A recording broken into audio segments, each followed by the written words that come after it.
ጥሩ ጥያቄ ነው። ያለፈው ጊዜ እንደውም ስናገር መጠንቀቅ ነበረብኝ። ሰው እንዲህ ተርጉሞት እኔም ተግባራዊ ላርገው የሚለውን ነገር ባስብ በደንብ መተንተን አለበት። ለምን ትንሽ ነገር አይደለም። ሲስተማችን ከለመደው ውጭ አሁን አዲስ ነገር ድንገት ስታመጣበት ሾክ ያደርገዋል፣ ይጣላሃል፣ ይዋጋሃል፣ ይጋፋሃል የለመደውን ነገር ለማግኘት። ስለዚህ ዝም ብሎ የጉልበት ነገር በጉልበትም ልታሸንፈው ትችላለህ፣ ግን አያስፈልግም። ሶኔ አሁን መጀመሪያ ሲጀምር ይሄ መጾም ይሻላል፣ ለጤናዬ ጥሩ ነው፣ ለሁሉም ነገር ያልኩት ነገር ጥሩ ነው ብዬ ስወስን አጠናሁት፣ አካሄዳለሁ። ተነስተህ ባንዴ 100 ኪሎ አታነሳም፣ ወር ባንዴ ማራቶን አትሮጥም፣ ትሬን ታደርጋለህ። መጀመሪያ ያልኩት ቁርስ አቆምኩኝ። 3 ከምሳ ሰዓት እስከ 6 ሰዓት ቆያለሁ። እኔ ደግሞ የሚገርም ነገር በፊት ምግብ ካልበላው ራሴን ያመኛል። ገብተዋል። ምሳ ሰዓት ካልበላው 9 ነገር ካላረኩ 9 ሰዓት የሆነ በቃ ጥሩ ስሜት አይሰማኝም። ስለዚህ ቁርስ አቆምኩኝ። 3 ወር ቆየው እዛ ላይ እስከ 6 ሰዓት አልበላም። ከዛ ደግሞ ማታ ሳላመሽ 12 ሰዓት 1 ሰዓት ላይ በላለው። በጣም ብዙም አልበላም፣ በጣም ትንሽም አልበላም። እዛ ላይ ቆየው፣ ለመድኩት።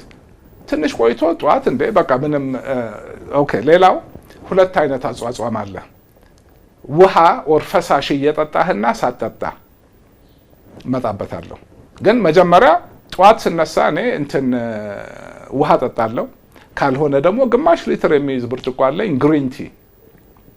በቃ ተነስቼ እሱን አደርጋለሁ።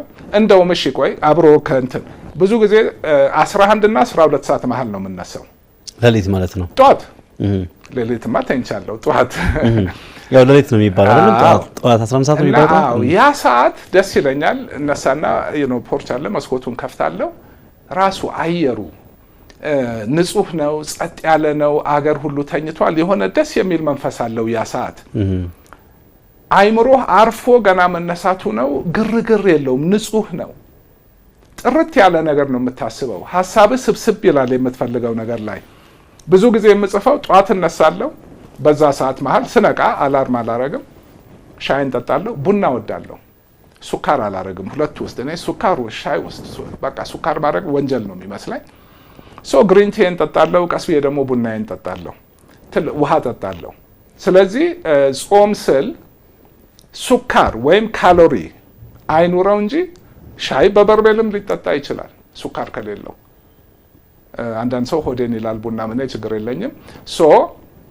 እስከ ምሳ ሰዓት ድረስ ምግብነት ያለው ነገር በፈሳሽ መልክም ሆነ በሶሊድ መልክ አልወስድም። ምሳ ሰዓት ይበላል። አንድ ሌላ እዚህ ላይ የምግቡ አይነት አበላል ሰዓቱን ስንቀንሰው ብዛቱን መቀነስ ማለት አይደለም፣ አይነቱ ግን ወሳኝ ነው። እኔ አሁን ይሄ ለሰው የምመክረው ነገር አይደለም። እኔ አሁን ቬጀቴሪያን ነኝ፣ ስጋ አልበላም። ስጋ ከበላው 23 24 ዓመት ሆኖኛል። ስጋ የሚባል ማለት ዶሮ አልበላም። የአሳ ነው የምበላው፣ አታክልት ነው። በቃ የኔን አበላል ለማሻሻል ግን አሁን በሳምንት 2 3 ቆንጆ ጥሬ ክትፎ በቅቤ ኦር በኦሊቭ ኦይል በበላ የተሻለ ነበር ለኔ። እኔ ስጋ ማልበላበት ራሱ ሌላ ከጤና ውጭ የሆነ ምክንያት ነው ያለኝ። ሲበዛ ጥሩ አይደለም፣ እንደ ማንኛውም ነገር በመጠኑ ስጋ መኖሩ ግን ጥሩ ነው። ግን ቀላል መመሪያ ነጭ የሆነ ምግብ አለመብላት። ጮማ ማለት ነው? ኖ ኦኬ፣ ጮማ ኤክሰፕት ጮማውን በለው በልኩ። ዳቦ፣ ፓስታ፣ ሩዝ፣ ድንች፣ ስኳር፣ እነዚህ በሙሉ ሲምፕል ካርቦሃይድሬት ናቸው። ልክ ሆድ ውስጥ ሲገባ ወዲያው ደም ውስጥ ይገባል። አያውቀውም። ይሄ ከግብርና የሚመጡ ምርቶች ወዲያው ሲስተም ውስጥ ይገባል። ቱ ማች በቃ ከሚፈልገው በላይ ኒውትሪየንት አብሶ የሹገር ብሬክ ዳውን አድርጎ ቶሎ ይገባል። ሲስተሙ እንዳይናጋ ያንን ለማውጣት ኢንሱሊን መልቀቅ አለበት። ኢንሱሊን ደግሞ የማይፈለግ ሆርሞን ነው። እነዚህን ስጋ ምናምን መብላት ችግር የለውም። አንድ ምግብ ነጭ ከሆነ ግን አሃ ብሎ በቃ ሰው ቆሞ ያስብ። ባንዴ ማስወገድ አይቻልም። ቀስ ብሎ በፊት ድሮም በበላ ጠቆር ያለ ነው ዳቦው ምኑም ግን አበላሉ ላይ ሰዓቱ እንዳለ ሆኖ የሚበላው ምግብ ደግሞ ጥሩ ጤነኛ ቢሆን እንደዚህ የነጭ ምግብ ዘሮች ባይሆኑ ይመረጣል። ብዙ ጊዜ አሁን ምሳ ሰዓት ስበላ በ24 ሰዓት አንዴም ስበላ ሁሌ ኦምሌት አለ ከምግቤ ጋር። ሰው በእንቁላል በቃ ኮሌስትሮል ያይዛል። በየቀኑ ኦምሌት እየበላው በየቀኑ ቁርጥም እየበላው በየቀኑ ቅቤም እየበላው ሁሉን ነገር ባረጋው ኮሌስትሮሉ ይገለኛል። ኮሌስትሮል በመጠኑ በልኩ ለሰውነታችን ወሳኝ አስፈላጊ ነገር ነው፣ ለጭንቅላትም ለምንም ለሁሉ ነገር። ስለዚህ እንቁላል ኮሌስትሮል ቢኖረውም እኔ በቀን ከሚያስፈልገኝ በጣም ያንስ ነው። ሌላ ብዙ ኮሌስትሮል ያለው ምግብ ስለማልበላ 4 እንቁላል ኦምሌት፣ ቃሪያ፣ ሽንኩርት ተከትፎ እሱ እንደ ሳይድ ዲሽ ነው። ከሱ ጋር ከስፒናች ከሚን የጾም ምግቦች ይሄ ምስር ወጥ ምናምን፣ የአታክልቶች ጥቁር እንጀራ ከካርቦሃይድሬትስ ወር ይሄ ከግብርና ምርቶች ጥቁር ጤፍ ነው የምበላ። እንጀራ ዳቦም ቢሆን የጤፍ ዳቦ ነው። የምግቡ አይነት ከሰዓቱ ጋር እንድ ደግሞ አሁን ይሄ ዳቦ ሩዝ ምናምን ገለባ ምግብ ነው። ዋጋውም እኮ የሚረክሰው ከስጋ ምግብነቱ እኮ ምግብ አይደለም። ሆድ አይዝም፣ ኒውትሪሽን የለውም፣ ለማምረት ርካሽ ነው፣ ብዙ ይሆናል። ስጋ እኮ ውድ የሚሆነው ምግብ ነው። ሆድህን ቅቤም ውድ የሚሆነው ምግብ ነው፣ ይይዝሃል፣ ትርጉም አለው። በቀላሉም አታመጣውም ያንን ዴንሲቲ ምግብ። እቺ ፉሽ ብላ በ3 ወር ትወጣለች፣ ትበላታለህ፣ ያው ገለባ ነው የምትበላው። ይሄ አድጎ ምን ብሎ ኒውትሪሽን ሁሉ ነገር እንቁላል ኦልሞስት ሁሉ ነገር አለው። እንዳልኩት ብዙ ሳልሄድበት የምግቡ አይነት ወሳኝ ነው። ይሄ ነገር እንዳልኩት 5 ኪሎ ታነሳለህ፣ ከዛ 10 ኪሎ፣ ከዛ 20 እያልክ 100 ነው የምትገባው። ቁርስ መተው መጀመሪያ፣ ምሳና ራት፣ ከዛ ቀስ እያሉ ምሳና ራት ያለችዋን ትንሽ ቀነስ፣ ሰዓቱን ጠበብ። 6 ወር ፈጀብኝ 24 ሰዓት ለመግባት፣ ሰውነቴን ሳላስጨንቀው፣ ሰውነቴ ሳይጣላኝ ራሱ እየለመደ አልፈልግም። ረሃብ ምን እንደሆነ ካወቅከው፣ ሁሉ ነገር ካወቅከው ትቆጣጠረዋለህ። ረሃብ ሰዓቱን ጠብቆ ሰውነት የሚለቀው ሆርሞን አለ፣ የረሃብ ሆርሞን ናት። ሳይንሱ ጥናቱ እንደሚያሳየው እኛ የምናስበው በሎጂክ እየቆየህ ባልበላ በሄድኩ ቁጥር ሞር ሆርሞን እየተለቀቀ ሞር ራቡ እንደሚወርህ ነው። ነገሩ ግን ያችን ይለቃል። ልክ ያቺ ግማሽ ሰዓት ስታልፍ የለም፣ ቆይቶ ይለቃል። የተወሰነ ቀን ከለቀቀው በኋላ እየቀነሰ እየደከመ ነው የሚሄደው። ያንን ከተገነዘብከው ረሃብ ማምን አድርጎ ምን እንደሆነ ካወቀው ያችን ሰዓት ታሳልፋታለህ፣ በእውቀት ትቆጣጠረዋለህ። ዋና ማስተላለፍ የፈለግኩት ነጥብ ባንዴ ዘው ብሎ 24 ሰዓት አይካሄድም።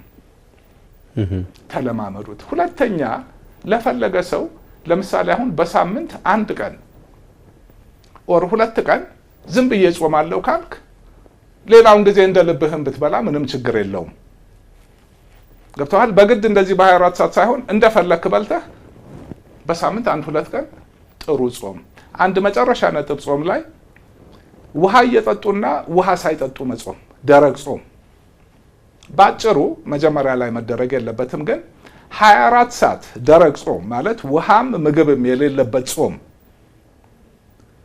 ሰውነትህ ላይ ከሚያመጣው ይሄ በሽታ አድኖ መግደል ምን በቃ ይሄ ጥሩ ቤኔፊት ሁሉ በ3 እጅ ይባዛል።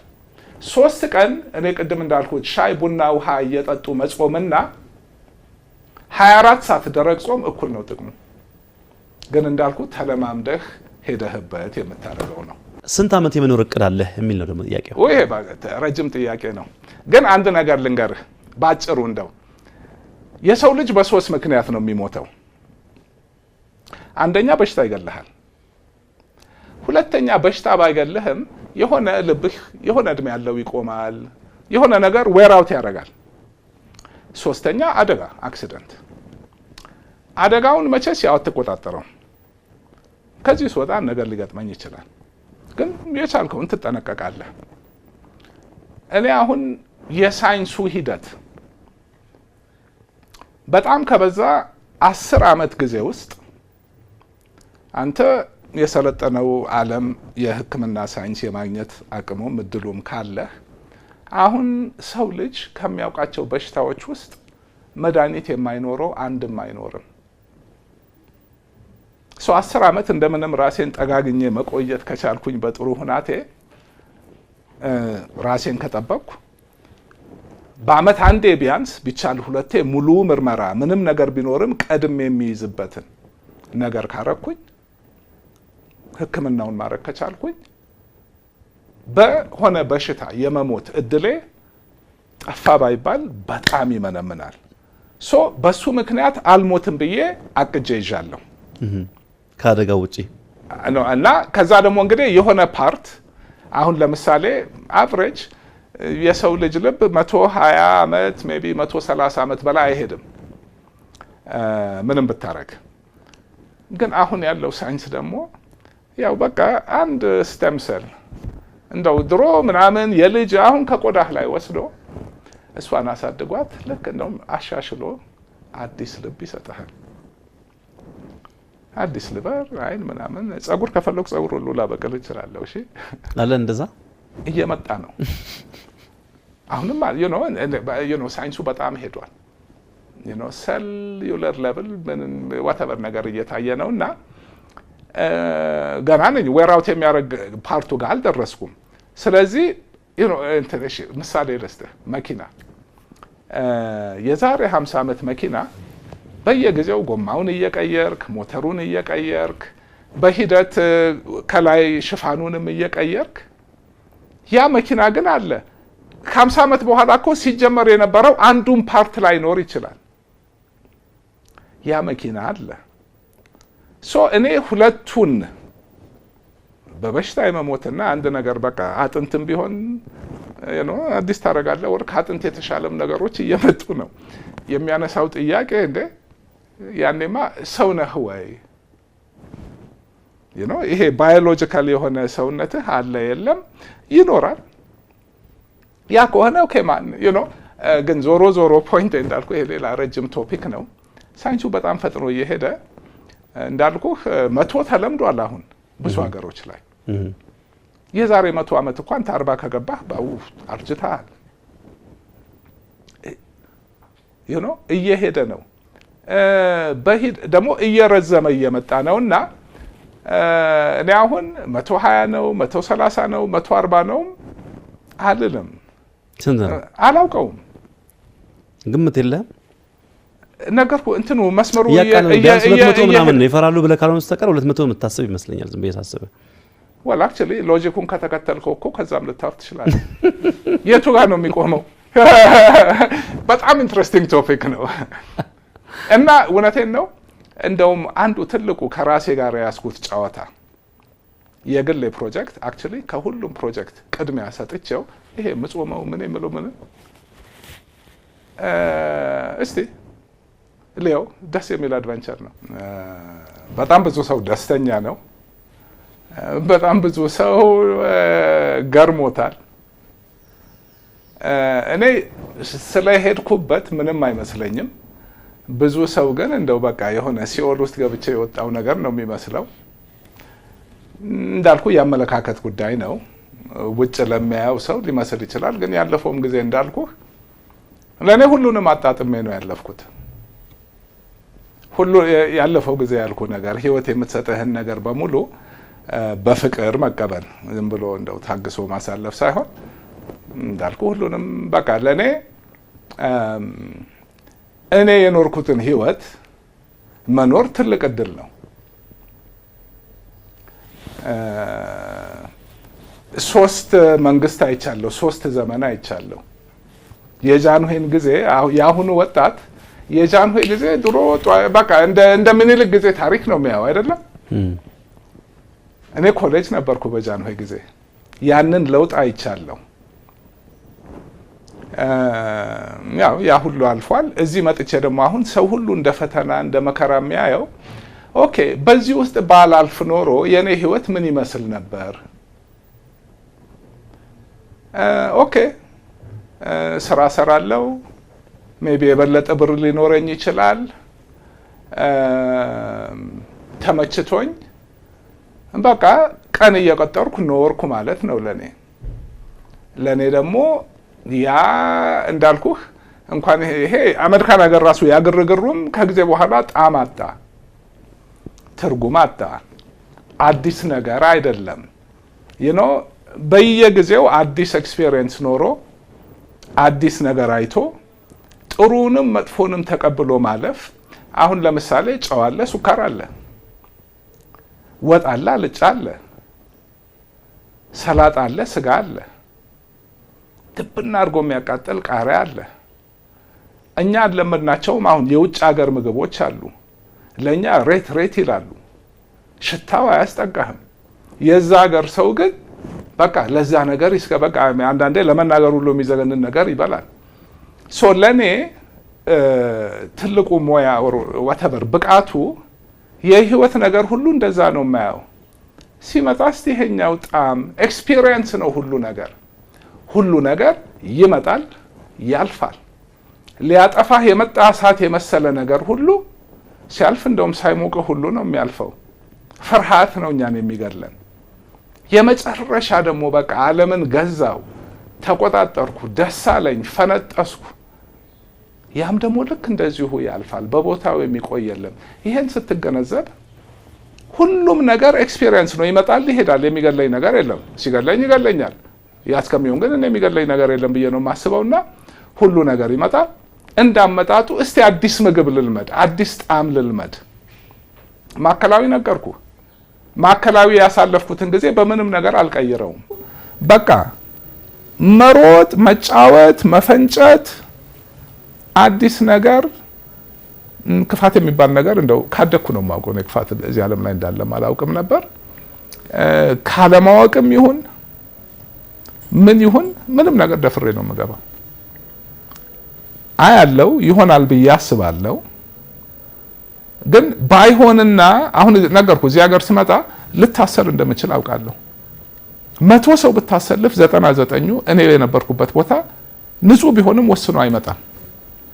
እንዴ አንተ እስር ቤት ትላለህ፣ እዚህ እኮ በቃ ሊገሉት በቃ እንዴት ነው የማልሰማው ነገር የለም። ጦር ተዘጋጅቶ እንደው እንዲህ የሚጠብቀኝ ነበር የሚመስለው ወሬው። ግን ምንም አልፈራሁትም፣ ገባሁበት። እንዳልኩ ይህን ሁሉ ሂደት ሳልፍ አሁን እንደምታየኝ ነው። ለእኔ በቃ እንዴት ነው በገንዘብ የማልተካው ትምህርት ያገኘሁበት፣ ምንም የማይቆጨኝ እንደውም አፕሪሺየት የማደርገው ኤክስፒሪየንስ ነው ያሳለፍኩት። ቀጣይ ሂደትም አሁን ያው እንግዲህ 7 መጽሐፍ ቅዱስም ውስጥ አለ። በረሃቡ ልክ ደግሞ ፌሽታ አለ አይደለም? ከህይወት ሂደት ያ ነው። ከዚህ በኋላ ደግሞ እንደው በጣም ጥሩ ነገር እንደሚጠብቀኝ አውቃለሁ። ግን ባይሆንም አንዴም ወዳጠቀ እንደውም ቆየ ህይወት ፍልስፍና አልከኝ፣ ለሰውም ጥሩ ይረዳ ይሆናል። በጣሊያንኛ ፊሎሶፊ ነው ነገሩ፣ ግን ሲያሳምሩት አሞሬ ፋቲ ይላል። በእንግሊዘኛ አይ ላቭ ማይ ፌት፣ በአማርኛው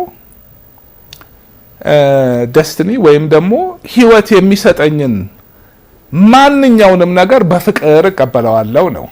ያ ማለት የመጨረሻው ጥሩ ነገርም የመጨረሻው መጥፎ ነገርም ሳትለየው አይምሮህን ቀርጸኸው እኩል መቀበል ስትችል ያኔ ህይወትን አሸንፈሃል። ለምንም ነገር አትገዛም። እኔ አሁን እዛ ላይ ነኝ። ከዚህ በኋላ እንትን ጤናዬ ላይ ብቻ አትምጣብኝ። ከዛ ውጭ አሁን አደጋ ይድረስብኝ። ከዛ ውጭ ምንድን ነው? ከዛ ውጭ መታሰር ነው አይደለም? አይቼዋለሁ። የራሱ ህይወት አለው። የሚያስፈራ ነገር የለውም። ሂደት ነው። እንትን እኮ ነው አለ አይደለ? ሚጥሚጣ አለ፣ አልጫ አለ፣ ጨው አለ፣ ሱካር አለ። ከለመድከው ካወቅከው ሁሉም ምግብ ነው። ሁሉ ነገር ሂደት ነው። ይመጣል፣ ይሄዳል፣ ያልፋል። ሁሉን አይቶ ማለፍ ለኔ በቃ አሁን እንደውም ሰው የሚፈራው የማይደፈረውን ነገር አይቻልፍ ያለው ሆምወርኬን ጨርሻለሁ። ወል እስካሁን እንግዲህ ያላወራኋቸውም ጫፍ ጫፉን ልንገርህ። በትልቁ ሳየው እኔ ያው ከጥናት ነው የምነሳው። ይሄ ኢኮኖሚ ብር ለመስራት ብዬ አይደለም አሁን የምሰራው። በበኩሌ በአቅሜ አገር የሚቀይር ነገር ምን ማድረግ እችላለሁ? እኛ ሀገር አሁን የሚታዩን ክፍተቶች አንድ ቴክኖሎጂ ዓለም ወደ ዲጂታል ዓለም ሄዷል። አምልጦን እየሄደ ነው። ይህንን ዓለም ጆይን ማድረግ ብንችል የእኛን እድገት በጣም ልናፋጥነው፣ ስራ ፈጠራውንም በለው፣ የኢኮኖሚውን ሞደርናይዜሽን በለው፣ ኤፊሽንሲ በለው፣ ቫልዩ ክሪኤሽን በለው፣ ብቻ እዚህ ጋር ትልቅ ክፍተት አለን። ኢትስ ላይክ አሁን ውጭ ሀገር ማብራት ተፈጥሮ ሰው ሁሉ ማብራት እያስገባ እኛ ማብራት የለንም እንደማለት ነው እሱ። እዛ ኤሪያ ላይ የያዝኩት ስራ አለ። ሁለተኛው ኤሪያ ደግሞ ፋይናንሽል ሴክተር ነው። አሁንም በቃ አንዱ ወሳኝ ምሰሶ የለንም። ስለዚህ ቴክኖሎጂን በተመለከተ የሚቀጥለው ሳምንት ሜቢ እንግዲህ ፕሮግራሙ ከመተላለፉ በፊት ይሆናል ከአሊባባ ጋር አሊባባ የቻይናው ትልቅ ግዙፍ ዓለም ላይ 7ኛው ግዙፍ ኩባንያ ነው አሊባባ። ቫልዩአቸው ማለት ማርኬት ካፒታላይዜሽናቸው ወደ $500 ቢሊዮን ነው። የኢትዮጵያ ጂዲፒ እኮ $85 ቢሊዮን ነው።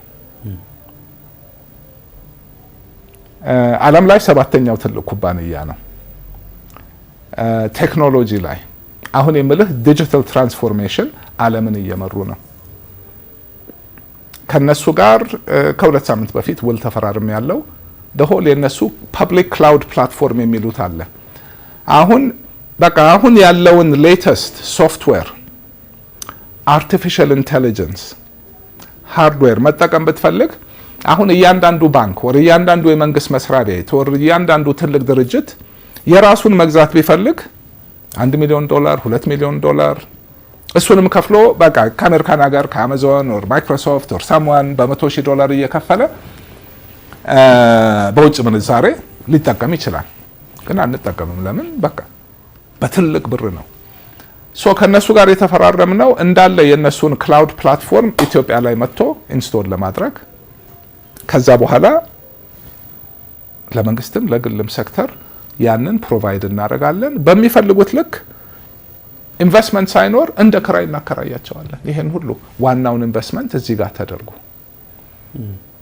ያ ማለት ላይክ እንዳልኩ ነው፣ ማብራት እንደማምጣት አይነት ነው። ዲጂታል ኤጅ በተመለከተ ኦፍ ኮርስ ትልቅ ስራ ነው። ከዚህ ተነስቶ ኢስት አፍሪካም ሌላም እንሄዳለን። ግን ኢትዮጵያ ውስጥ አይደለም አፍሪካ ውስጥ እንግዲህ ይህን የሚያክል እነሱ መጀመሪያ እርምጃቸው ነው አፍሪካ ውስጥ።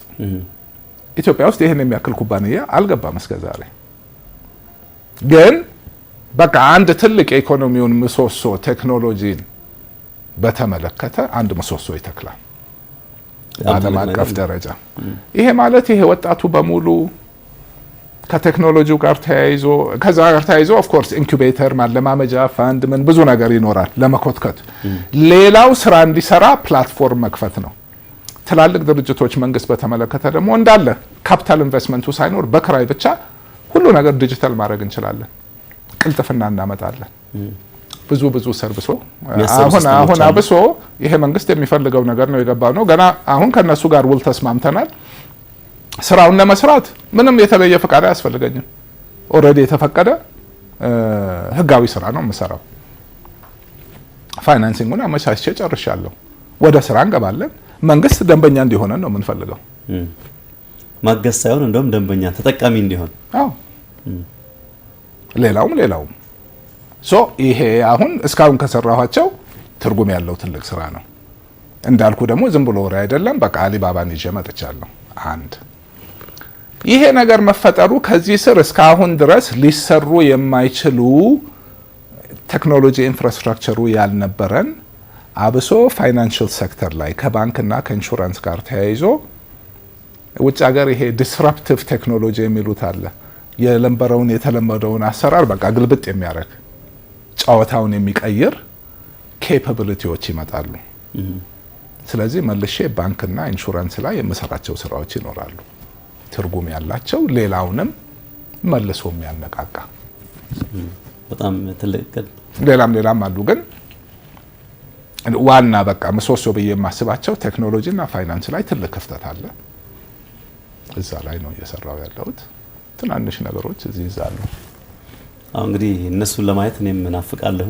እንደ ደንበኛ ትሆናለህ። ለእናንተ ስራ ራሱ ላይክ በጣም I'm sure አሁን እናንተ the latest hardware software artificial intelligence ቢኖር በስራችሁን ይቀይራል። በትክክል የውስጡንም የውጭውንም በትክክል እና በብር ነው ደግሞ ክፍያው በውጭ ምንዛሬ አይደለም። አሁን ይሄ .com ምናምን ብሎ ውጭ ሀገር ይሄ ሰው ለመክፈት በየወሩ 10 $20 ዶላር ውጭ እየከፈለ እኮ ነው። እሱን ዌብ ሆስቲንግ እሱን ሁሉ እንሰራለን። በጣም ትልቅ ለውጥ ነው።